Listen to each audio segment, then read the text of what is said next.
This is Los Angeles. Our Lady, the Queen of the Angels, as the Spaniards named her. The fastest growing city in the nation. It's been called a bunch of suburbs in search of a city. And it's been called the glamour capital of the world. A mecca for tourists. A stopover for transients. A target for gangsters. A haven for those fleeing from winter. A home for the hardworking. It is a city holding the hopes and dreams of over 2 million people. It sprawls out horizontally over 452 square miles of valleys and upland, of foothills and beaches. Because of that vast area, and because of a population made up of people from every state in the Union, Los Angeles is the largest police beat in the country, and one of the toughest. We're going to take you into the city hall where police headquarters are located. Here in communications are the ears and voice of the police. The lights on the complaint board flash 24 hours a day. Citizens reporting a prowler, a lost child, a man molesting a woman, an auto accident, a wild party. Spend an hour or two here and you will think the whole city has gone berserk. Minute by minute, the orders go out to the radio cars in the far-flung divisions. Watts in Wilshire and West Los Angeles. Hollywood and Hollenbeck Heights in North Hollywood. The work of the police, like that of woman, is never done. This is the case history of a killer, taken from the files of the Detective Division. The facts are told here as they happen. The story properly starts here in Hollywood Division headquarters at 1 o'clock of a June morning last year. Officer Robert Rollins had finished his tour of duty and signed out. It had been a tough day. He'd be glad to get home. His wife would be waiting up for him, as she always did.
Hey, fella.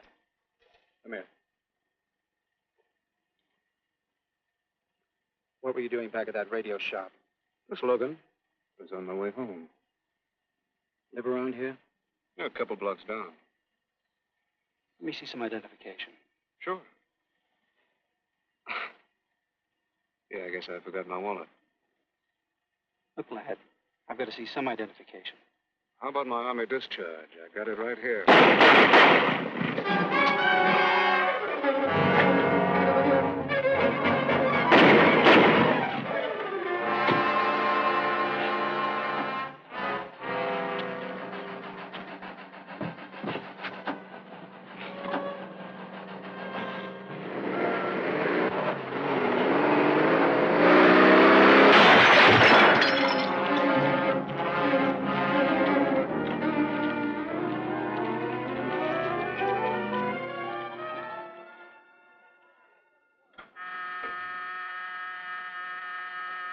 Police Department, Operator 27. I want to report the shooting of a policeman. Hold on, please. Give me that again, please. I'm calling to report the shooting of a policeman. What's the address? 5057 State Street, just west of Santa Monica. Just a minute. Receiving hospital. Operator 2. Operator 27, 5057 State Street, 5057 State Street. An officer has been shot. Send an ambulance. All units in the vicinity of State Street and Santa Monica Boulevard. Proceed at once to 5057 State Street, 5057 State Street. An officer shot. Code 3.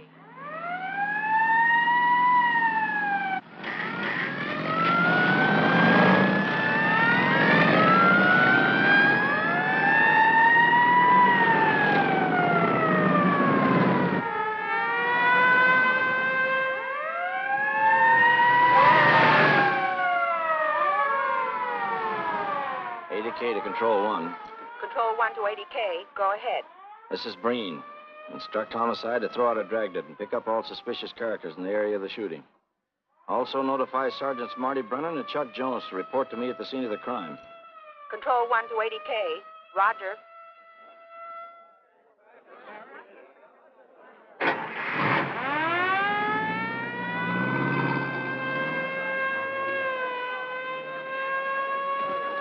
I see. Well, what have you got so far?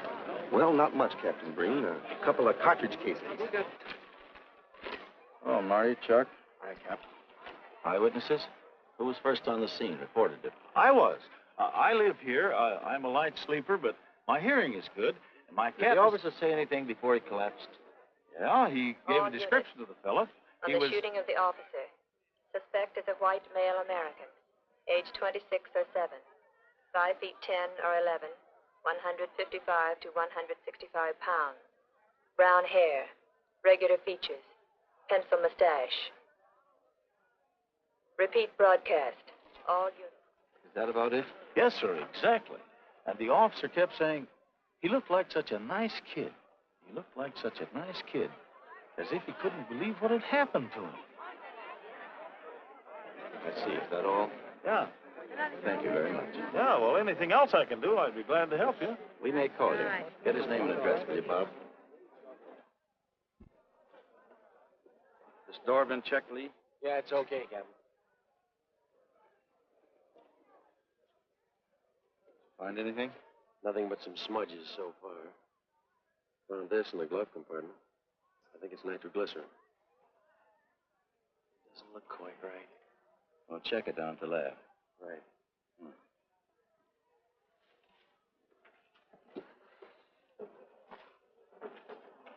Open this up, Joe. No key, Captain. Well, try it open. Give me that bar, Frank.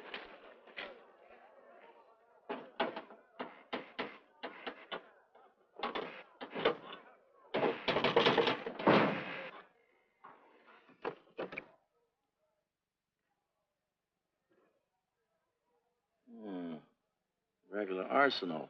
Yeah, get a load of that. What is it? I don't know. It looks like some kind of an electrical device. United States Navy. It's either stolen or war surplus. Send all this stuff down to the lab and check the serial number on that Navy equipment. Yes, sir. Captain Breen. We found these in the weeds over by the radio store. What do you got? A pair of cloth gloves, Captain. Well, he thought of everything, didn't he? All right, give them to one of the technicians. Yes, sir. Marty, you and Chuck come along with me. Let's go downtown and see what they picked up in the dragnet. Right.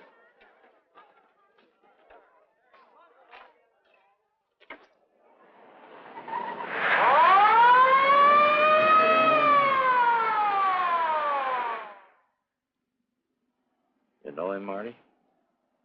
Yeah. I know his wife, too. Ever since high school. Captain, I wish you'd let Chuck and me handle this case. All right. I don't want any dead heroes. I just want the man who shot Rawlins. The suspects began to arrive at headquarters in droves.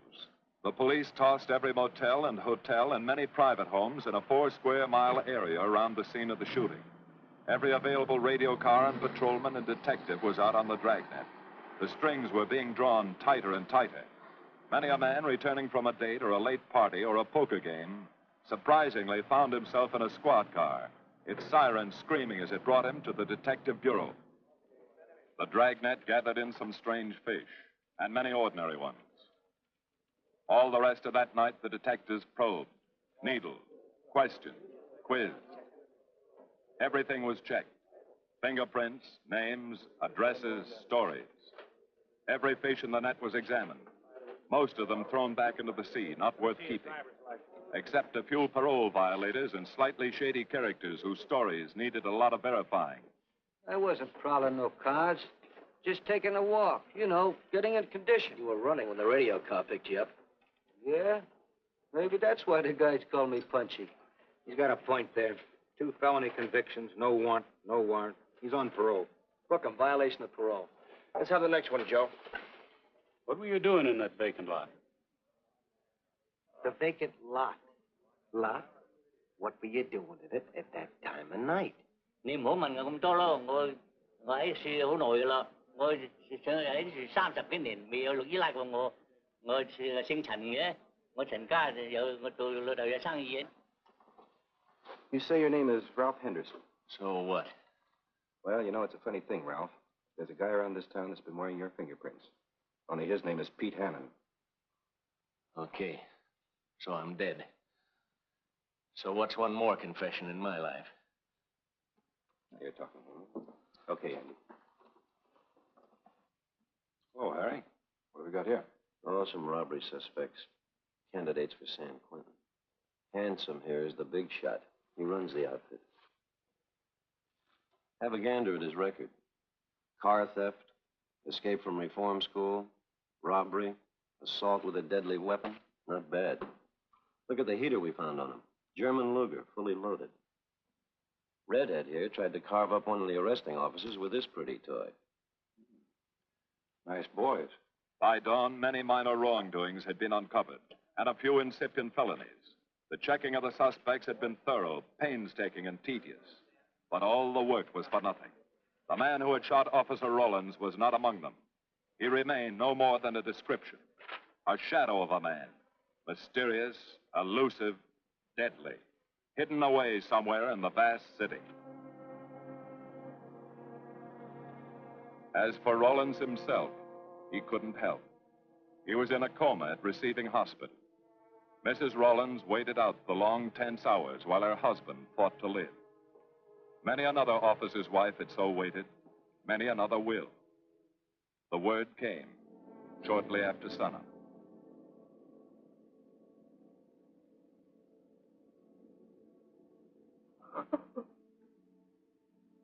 Oh.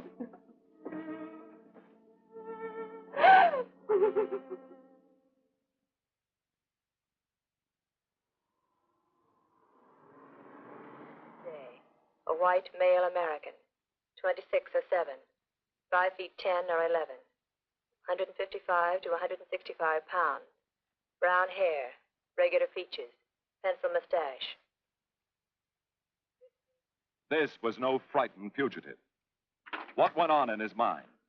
Why had he set his hand against his fellow men, taken the life of another, of a stranger, of a man who was merely doing his duty? He must have some plan, some goal that called for sudden death to anyone who got in his way.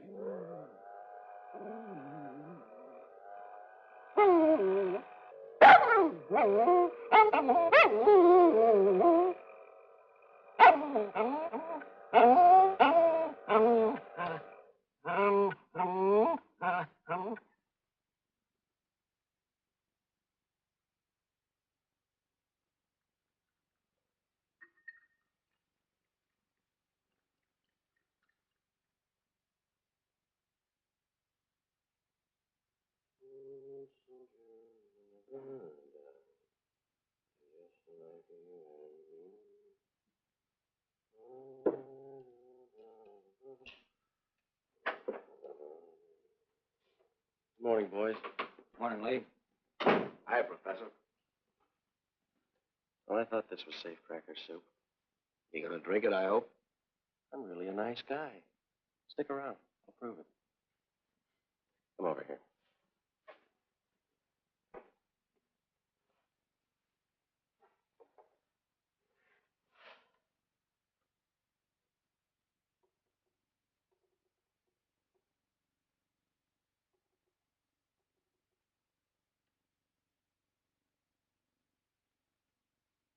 Hold this for me, will you, Chuck? Thank you. Now, if you'll hand me that hammer, Marty. Thank you.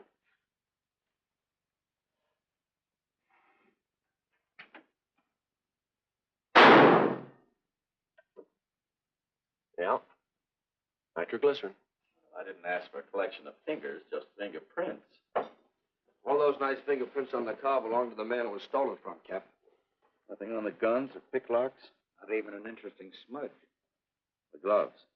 Common type, worn by undertakers. I'll check on them. They won't show anything. What did your scientific test show? A couple of little things. Tool identification on these picklocks. I got one under the scope. You want to take a look? Yeah.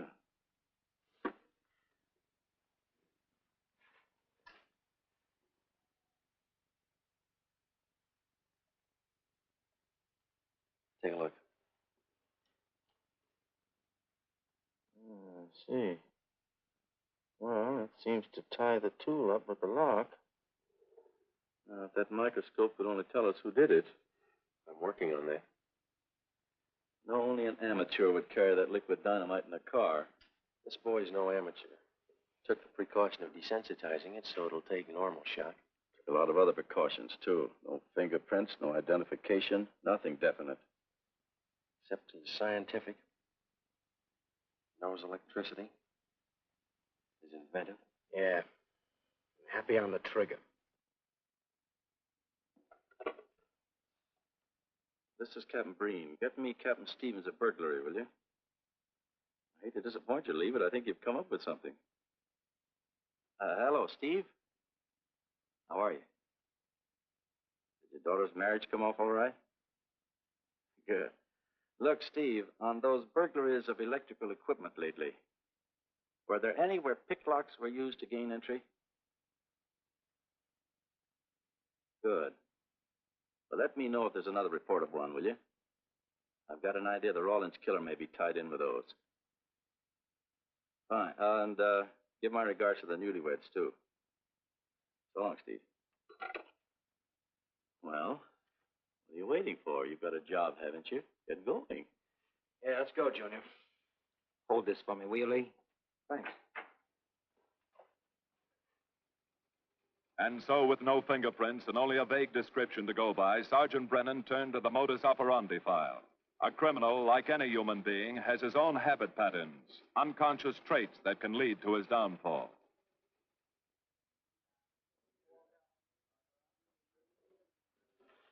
Well, there you are, Junior. List of burglars who use picklocks for entry. Oh, great. This narrows it down to just a couple of hundred suspects in this area. Give me a match, will you? That may not be so bad. This guy's improved on the system. Maybe he's left his trademark on some other job. Well, here we go, legging it all over town, asking a million questions. What you paid for, isn't it? Am I paid to associate with you, too, Junior? You could do worse. Not this year. Come on.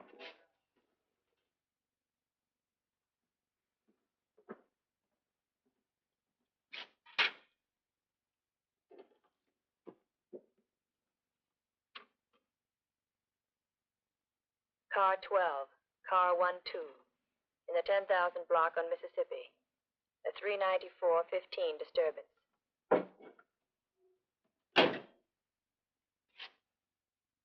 Car 80K, code 1.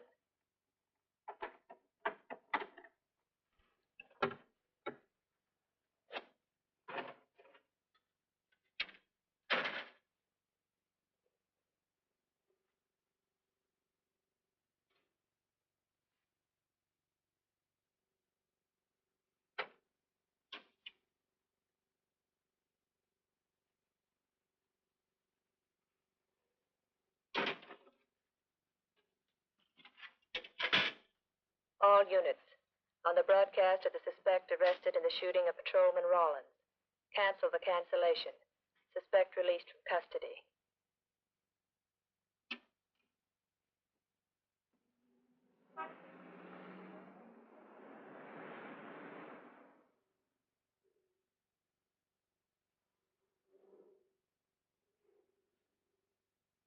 Oh, hello, Mr. Martin.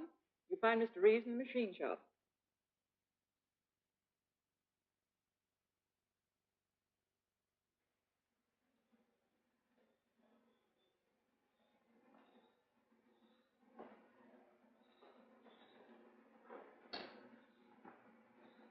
Hello, Roy. Glad to see you.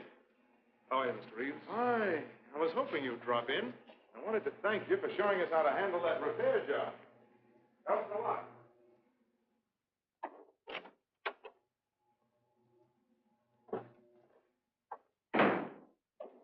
Well, what have we got this time?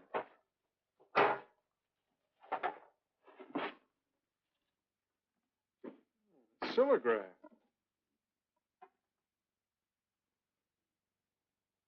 There are plenty of these around, Roy. Not like this one. Yes, I see. I suppose, as usual, you've added your own improvements. You know, it seems wrong that a man of your talents should bother consigning equipment for rental. I'd like to see you devote yourself entirely to experimental electronics. It'll come one day. I'll have a place like this. Well, why wait? I've got a pretty good setup here. I have modern equipment to work with, a lab, and my confidence. Thanks, Mr. Reeves.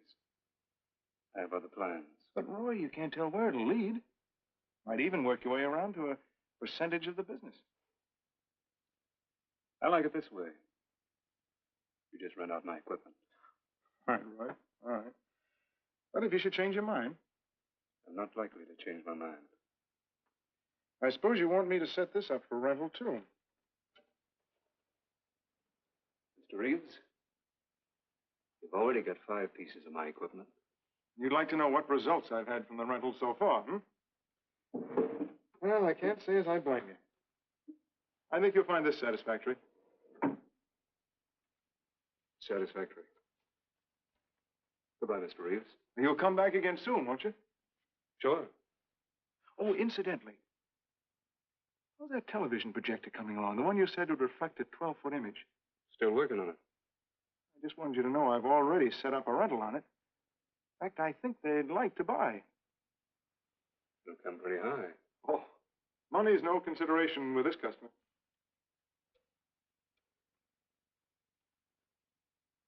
Tell him we can pick it up tomorrow. I thought you said it wasn't finished yet. It'll be finished.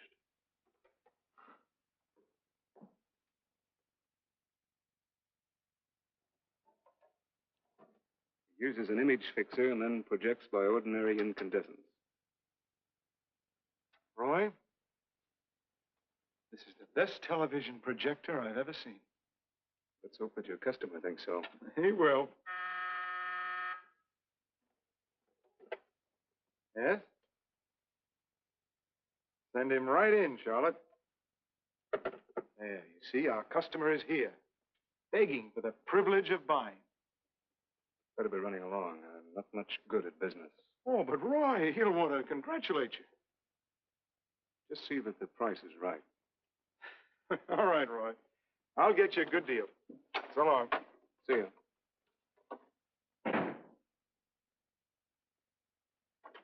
Well, Mr. Dunning, come in. Isn't it a beauty?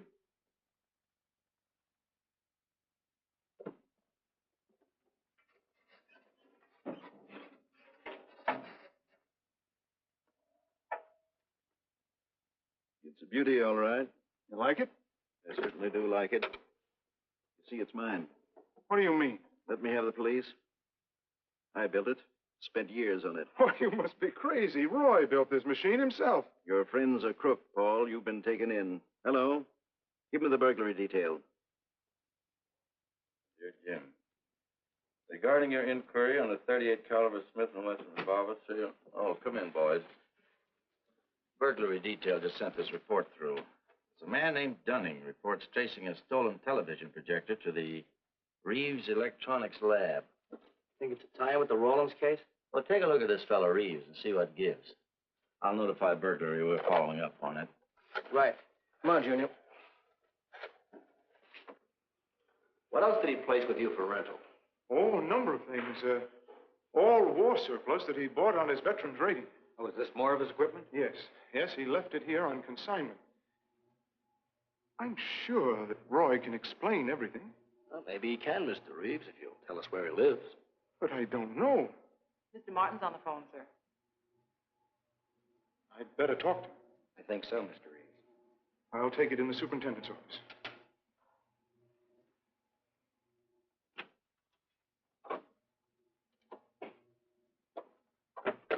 Tell him that you sold the set. And his money's waiting for him here. Find out what time he's coming by.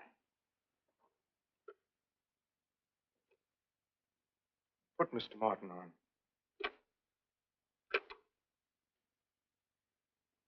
Hello, Roy? Yes, I've sold it. Your money is waiting here for you. Yes, I'll be working late tonight. What time will you be by? First thing in the morning. Well, maybe you better come in tonight, Roy. A couple of things I want cleared up. Like what?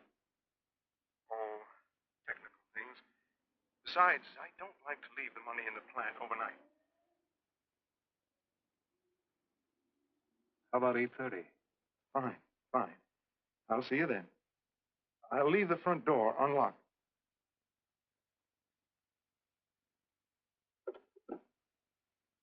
You'll be here at 8:30.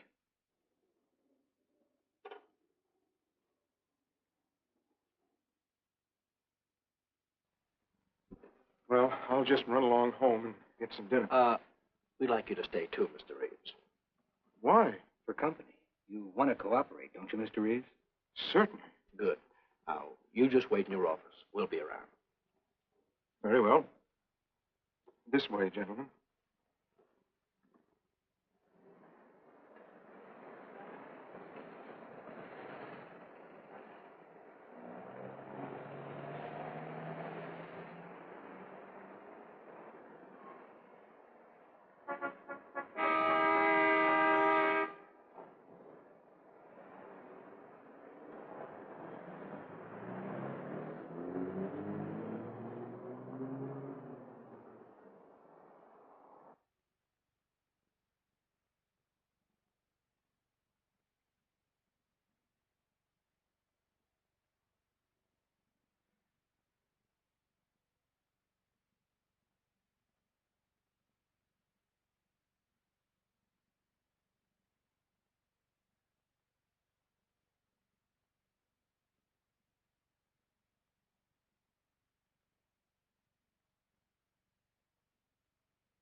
Reeves.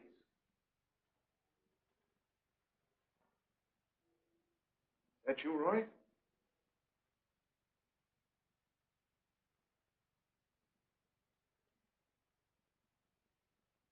Go outside and block that alley door.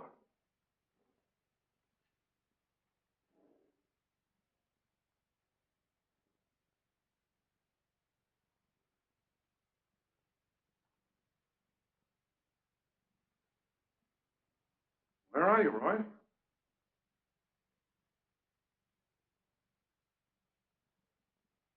Who's in here? No one. I'm alone.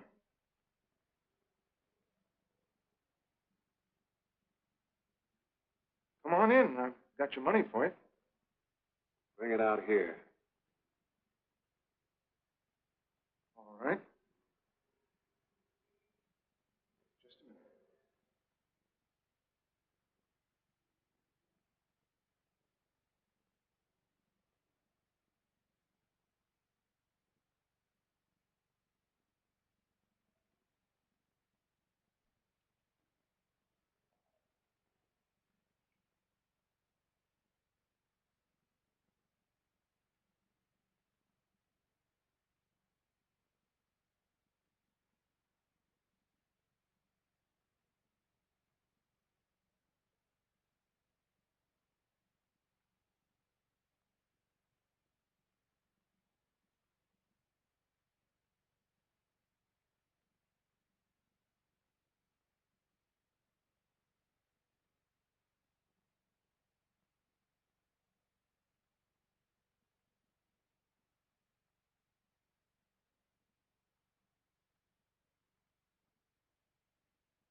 No. None of them even looks like Roy Martin. He had such a fine face. Didn't keep you from carrying a gun. Or didn't you know that? No, I didn't. I've told you all I know, all he ever told me. What about his friends? Didn't he have a girl? No, I don't think so. He had no interest in anything but electronics. Where'd he pick up the subject? Books, magazines. Mostly from the Signal Corps. He was attached to a radar unit. Get a teletype off to the War Department. That might help. Yes? Ready on your call to receiving hospital, Captain Breen. Hello, this is Captain Breen. What is the latest report on Sergeant Jones?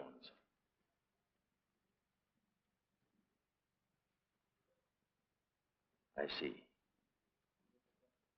Well, let me know if there's any change, will you? Thanks. Chuck's in pretty bad shape, Marty. He's paralyzed. May never walk again.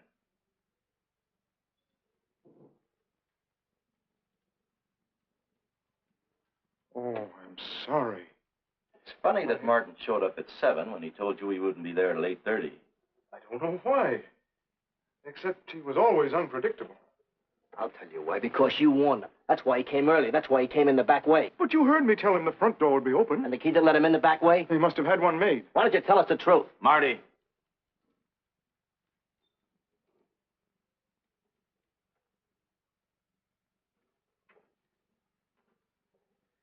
Now, look, Paul.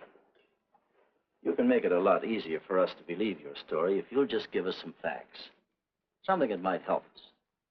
I told you all I know. I've been gullible, all right, letting him make a fool of me. But I'd do anything to make up for what he did to Detective Jones. Sure you would. You can go now. Oh, thanks. Thanks. My friends, they can vouch for my character. That's good. We'll call you if we need you. Thank you very much. I think he's telling the truth, Marty. I think he's just gullible, like he said. What about the stolen stuff he was trying to peddle for Martin? We'll use it for bait. Maybe Martin will come back for it. Then we can ask him. Here. Nevertheless, I want a 24-hour tail put on Reeves, and I want to watch on his home and his factory. Right. You can keep those. Okay, Captain.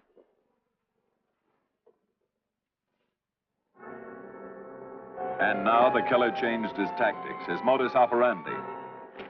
It would baffle the police. They always expected burglars to remain burglars, not go in for stick-ups. They'd never tie this up with him. So wearing a variety of disguises, coming and going like a shadow, ready to kill if cornered, he struck the bottle stores in a one-man blitz that had the robbery detail dizzy.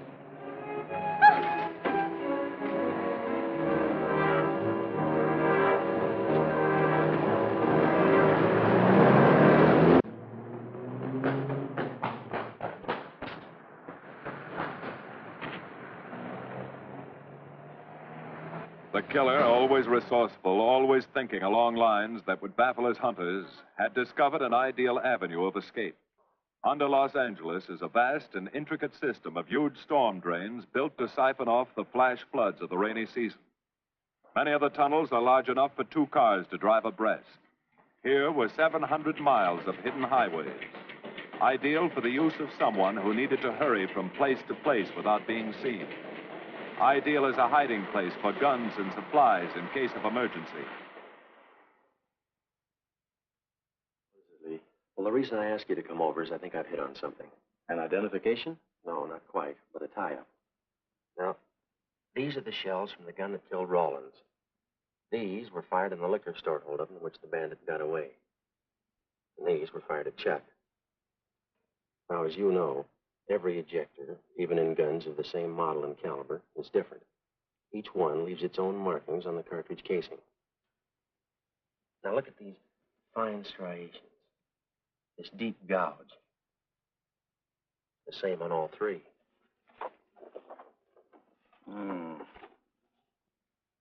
In other words, the man who killed Rawlins and the man who shot at Jones and Brennan, the stick-up who's blitzing the liquor stores, are all the same man. Right. All we need to know is what that man looks like. Get me Chandler in robbery, will you? I've got an idea about that. Also, it'll give us a chance to see if Reeves is on the level with us. Steve, Breen, about those blitz holdups you're on. Round up all the victims and have them down here tonight, will you? Oh, it's just a little scheme. Thanks, Steve. That's good. I'll sketch another one of the same type, only this time thin it out a little, huh? All right. Hi, Lee. How's it coming? You ready for tonight? We'll be ready. Think it'll work? It should. Where'd you get the idea? From a kidnapping case in Chicago. But I thought these slides might be an improvement over the method they used. Could be. Captain thinks so. Good evening, ladies and gentlemen. May I have your attention for a moment, please? You've all been asked to sit in on a little experiment tonight. We're going to try to build a picture of a face. A face of a man who's cunning, resourceful, and deadly. He's a man who killed a police officer. Now, some of you he held up at the point of a gun. You may have seen his face, remembered something about it. And we want you to tell us exactly what you remembered. Whether it's his hair, eyes, nose, or mouth. And we're going to try to put those pieces together so that they add up into a picture of the face of the man we want. Now, you can see how we're depending on you. Lights. Now, first, we're going to concentrate on the type of hair our man had. And if the picture looks anything like his hair, I want you to speak right up. All right, the first slide, Lee.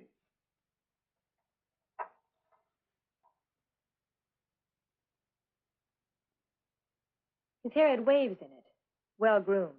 That's the idea, Miss Smith.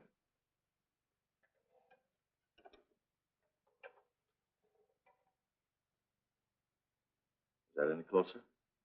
No, it was parted on the side.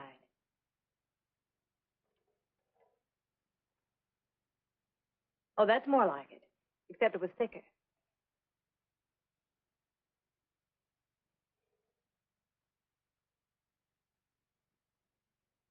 Oh, that's very close. Yes, that's the way his forehead looked. It was broad and high. All right, hold that slide. On the next series of slides, we'll take into account his eyes.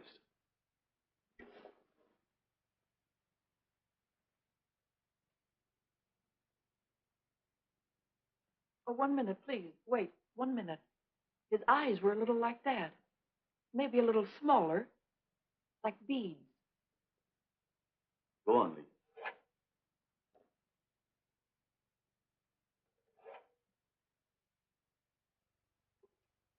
Now you've got it. Now, hold that slide, Lee. Anyone else? That looks like him, only a little madder. He had a patch over one eye when he come into my my place of business. I remember noticing that the one showing was blue. Well, the guy that stuck me up had on horn-rimmed glasses. He was wearing a Band-Aid across his nose when he knocked me over.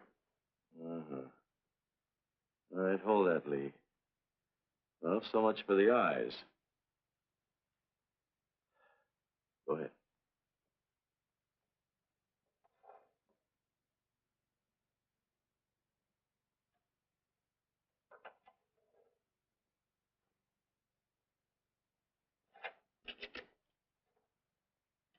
Señor Capitán. Yes, Miss Montalvo? Ay, ¿cómo se dice en inglés? Sus órdenes, señorita. Ah, qué bien.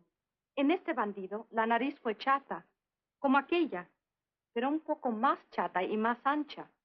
Like that, Captain, but more snub, wider. Try another one, Lee. Como aquella. Casi la misma. She says that's about it. Thank you very much, Miss Montalvo. Get Reeves. Any more comments? That's pretty close, all right. Pretty close. Perfect. All right, now we'll start on the mouth and chin. The next series, Lee. I think his lower lip stuck out more. The mouth was thin and mean, like it never laughed. Go ahead. Something like that, but thicker lips.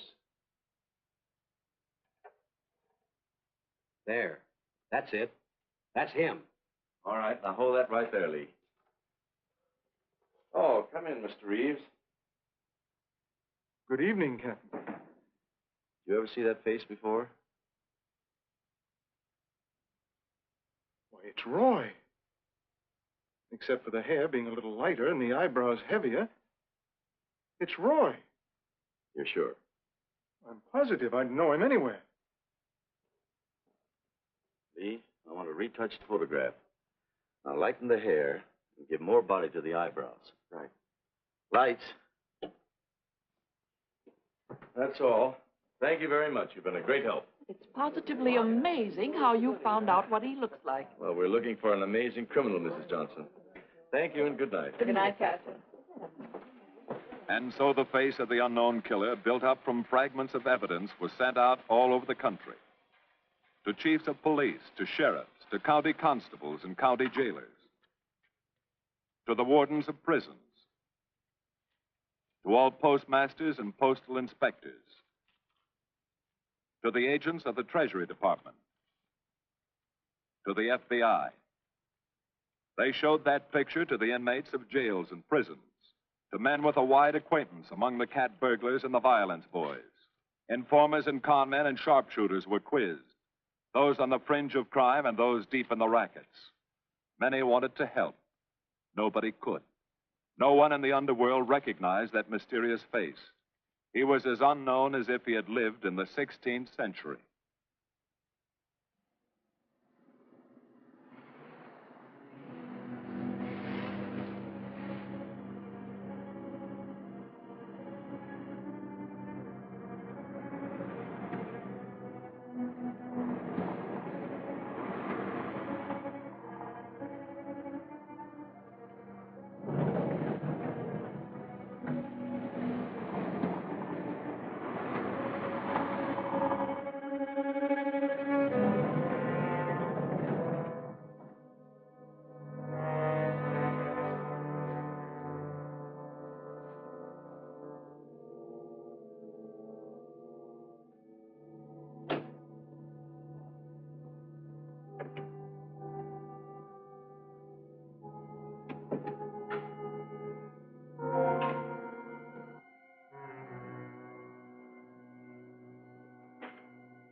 Reeves. Roy. Listen carefully, Reeves. Control yourself. I know you're alone in the house. Act like you're alone. Cops are watching every move you make. Police here? They got you staked out like a muskrat hide, watching you around the clock. Here at your plant, tailing your car. Sit in that chair. Pick up 3 books.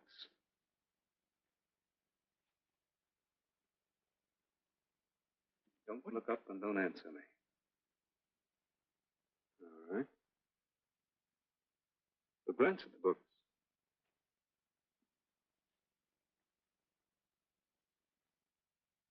Pick one of them.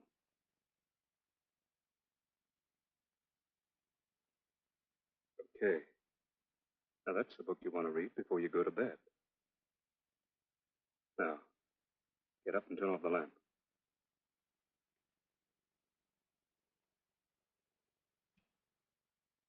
Come here. Come here.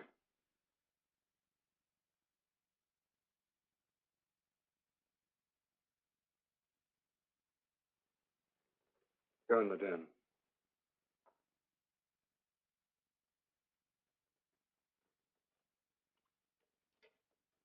Pull those drapes tight.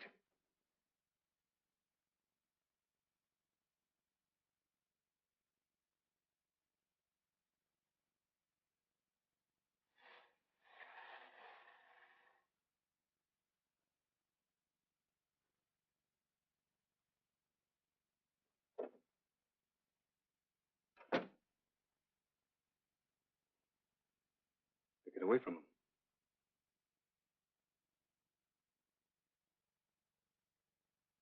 What do the cops know about me? Not very much, Roy. No fingerprints. They haven't even got a picture of you. They're trying to make one.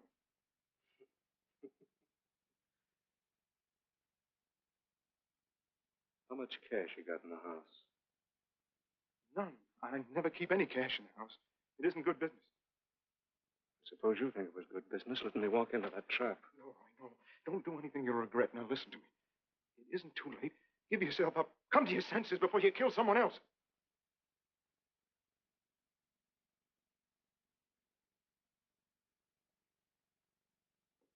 What do you mean, someone else? What do you mean? Nothing. The two officers, they said one of them might die. He's still alive, isn't he? Reeves? I never thought you'd stooge for the police. You almost got me killed. Roy, you know the police are right outside. You'd never get away with it.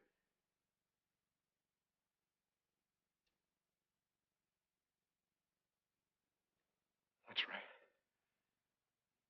Now you're being sensible.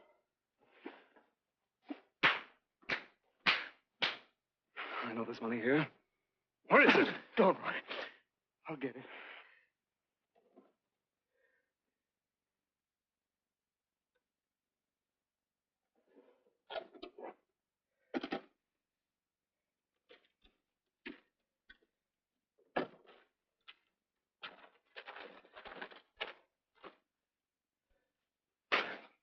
It's not enough.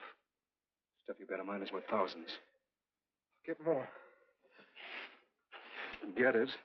Keep it handy. We'll be back next week and next month. But get it and have it ready. Just give me time.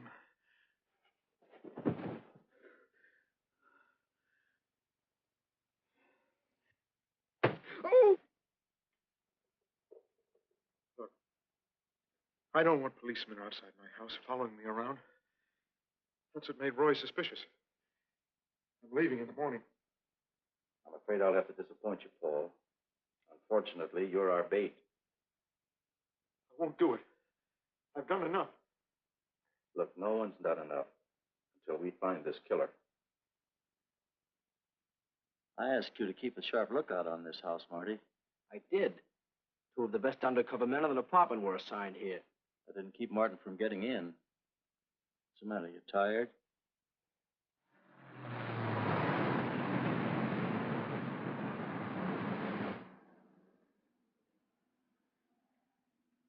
You got any idea how long you've been on this case, Marty? Months. Long enough to have come up with something by this time. You know any more about the Rawlins killer than you knew the first week? Yeah. He's about the toughest nut I've ever had to crack. That's what I told the chief when he called me in this afternoon and wanted to know why the case hadn't been broken. Look, Captain. Rawlins was a friend of mine. So's Chuck. I've got a bigger stake in this than the chief knows. I'm doing everything I can. Well, I'm afraid it's not enough, Marty. Maybe you're too close to it to see it clearly. Maybe it needs a fresh team, a new viewpoint. I think you better take a couple of weeks off, Marty. Starting tomorrow. Anything you say, Captain.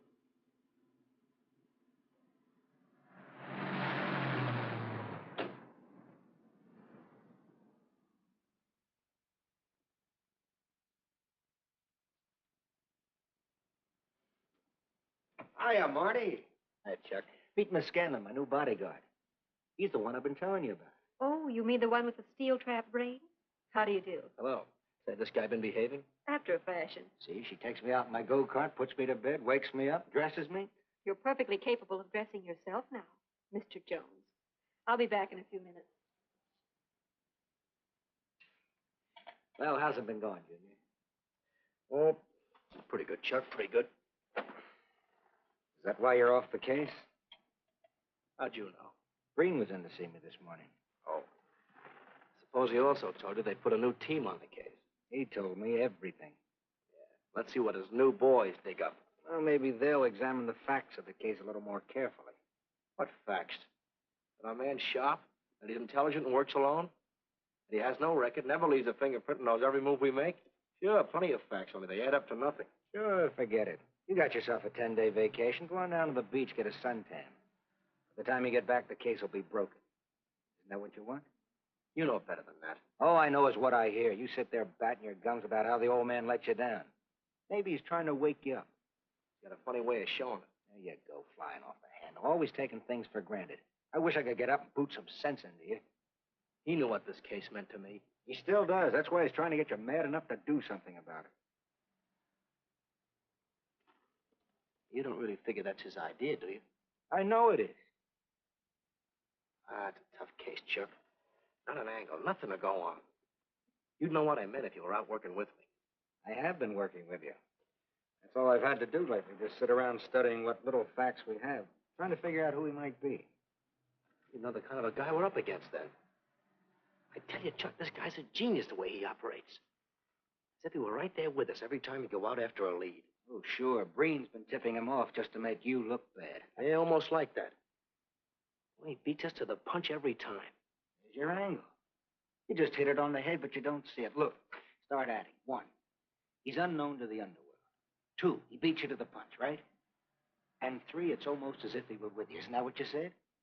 Yeah? Well, tie that up with a lot of other little things, like the fact that he uses a police gun and the accuracy of the shooting. Anybody could buy a police gun, and the Army could have taught him how to shoot. Yeah, but who taught him how the police operate? Oh, I know what you're driving at, Chuck. But a cop. Those things happen. Yeah. Now, if I were still in the case, I'd start with our own department first, then Santa Monica, Culver City, Burbank, Pasadena.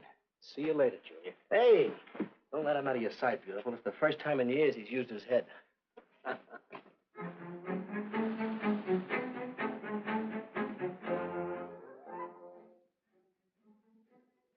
you get a print of every mug we take. We always send L.A. a copy, Sergeant. It's personnel photos I want. You mean of our boys?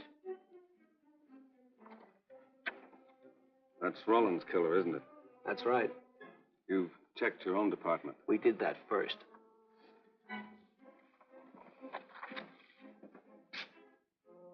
And so the tedious quest went on. Sergeant Brennan wore out his shoes and his patience, going from police station to police station, checking photos until his eyes were blurry. For police work is not all glamour and excitement and glory. There are days and days of routine, of tedious probing, of tireless searching, fruitless days, days when nothing goes right, when it seems as if no one could ever think his way through the maze of baffling trails a criminal leaves. But the answer to that is persistence, and the hope that sooner or later something will turn up, some tiny lead that can grow into a warm trail and point to the cracking of a tough case.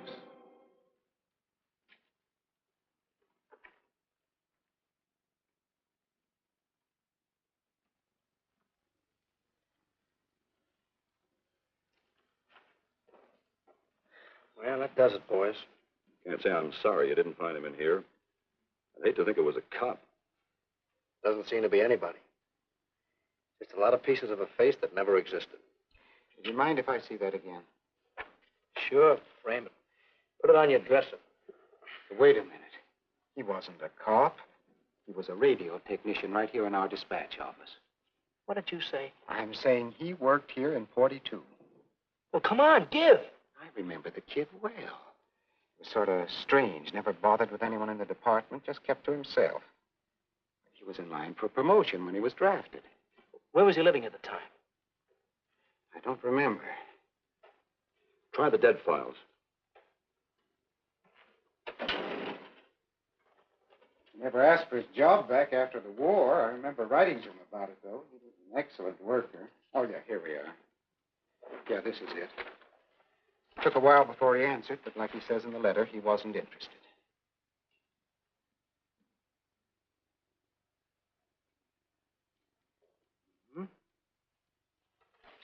Postmarked Hollywood.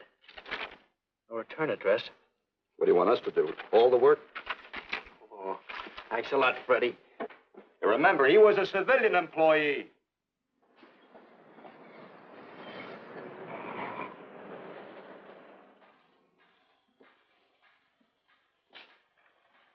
Well, how about it? Anybody recognize him? Not on my route.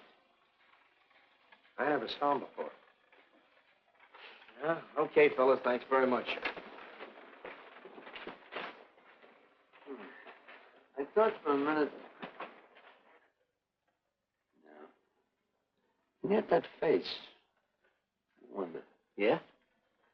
Well, this may not mean anything, but he looks like a guy that's on my route. He never gets any mail, but I see him around here all the time. He lives in one of the courts. Where?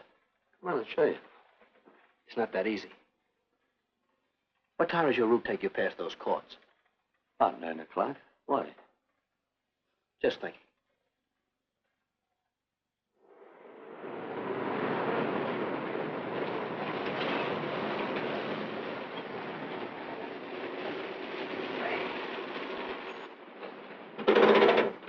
You got any chocolate milk? Sure have, buddy. Yeah. Thanks. What's your park? Straight on back.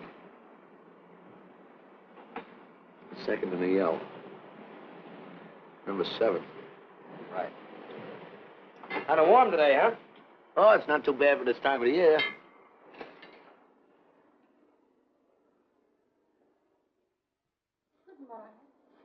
Morning. You're new in the route, aren't you?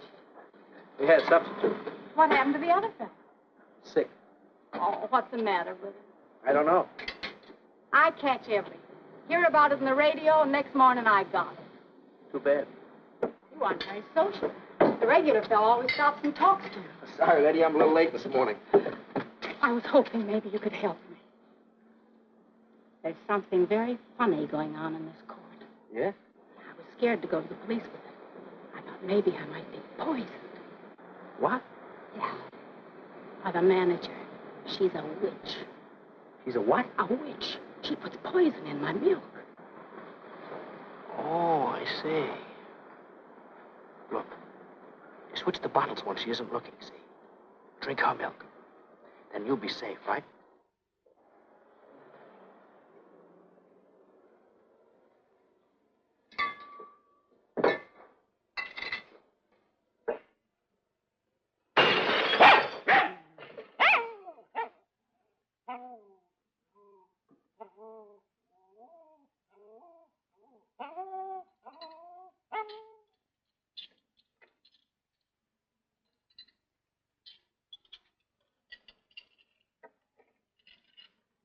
Why, I had a little accident. Got a mop, I'll clean it up. Leave it be. I'll clean it up myself. Okay, mister.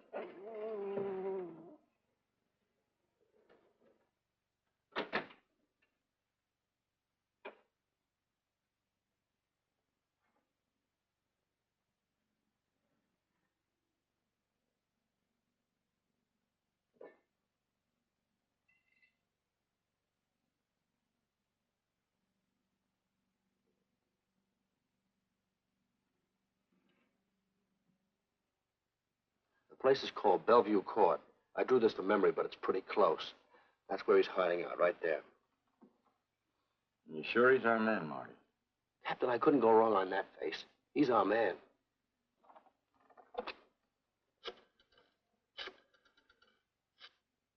Now, they're 5 cottages in this area, and 2, number 6 and 7, in the L at the end of the row. Our man lives in number 7. This building department plan will show you the whole layout. It's bounded on 3 sides by Fuller, Santa Monica, and Poinsettia. Now, the court is partly surrounded by a high wall. Breen, homicide. Good. You keep your eyes open until we get there.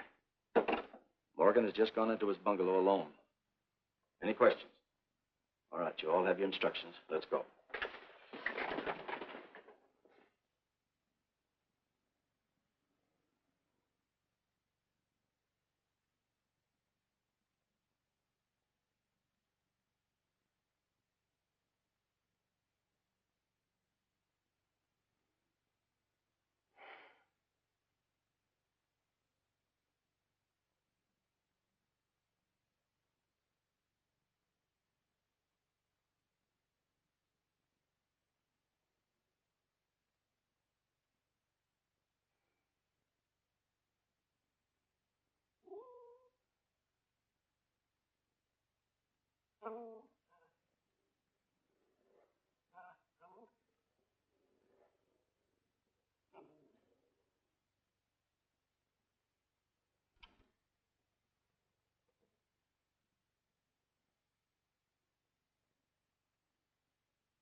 We're out on time. Wait 5 minutes. Go around and block the side entrance. Keep your lights off.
He's loose.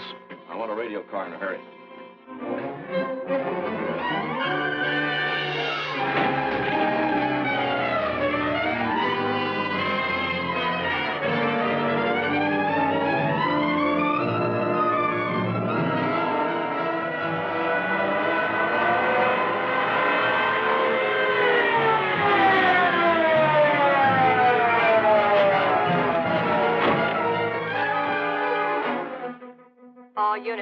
All units in the vicinity of Santa Monica and Fuller. The murder suspect in the Rollins killing is at large.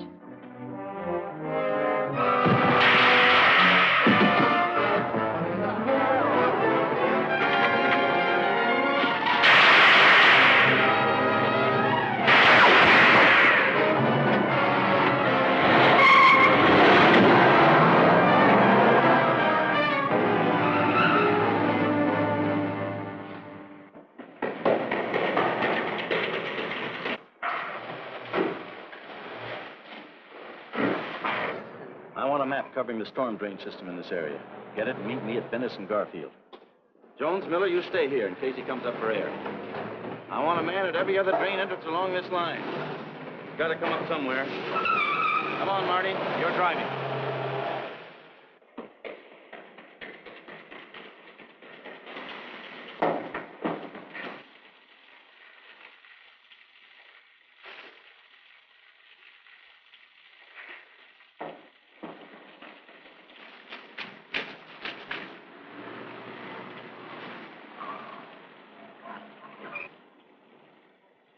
Keep this drain covered. It's liable to pop out anywhere.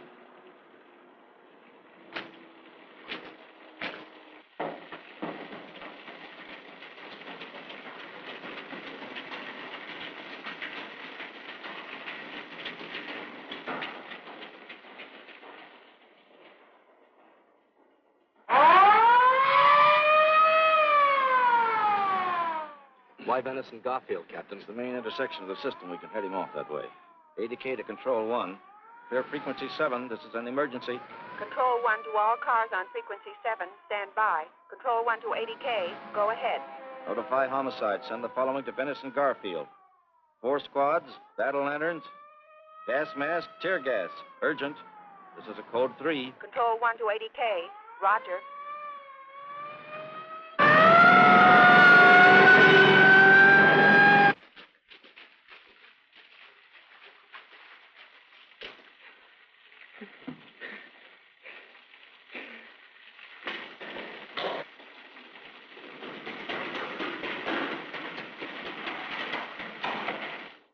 Probably head down this main drain to where it comes out at the Rio Hondo. Now, you take your squad and cover that exit. Right. Keep all spare radio cars cruising back and forth along this main street. Watch the curb inlets.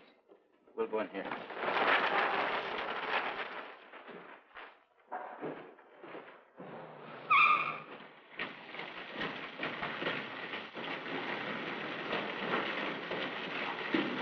Any sign of him? No. And we've searched every foot between here and the Rio Hondo outlet. And he must be up ahead.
Please like and subscribe for more classic films.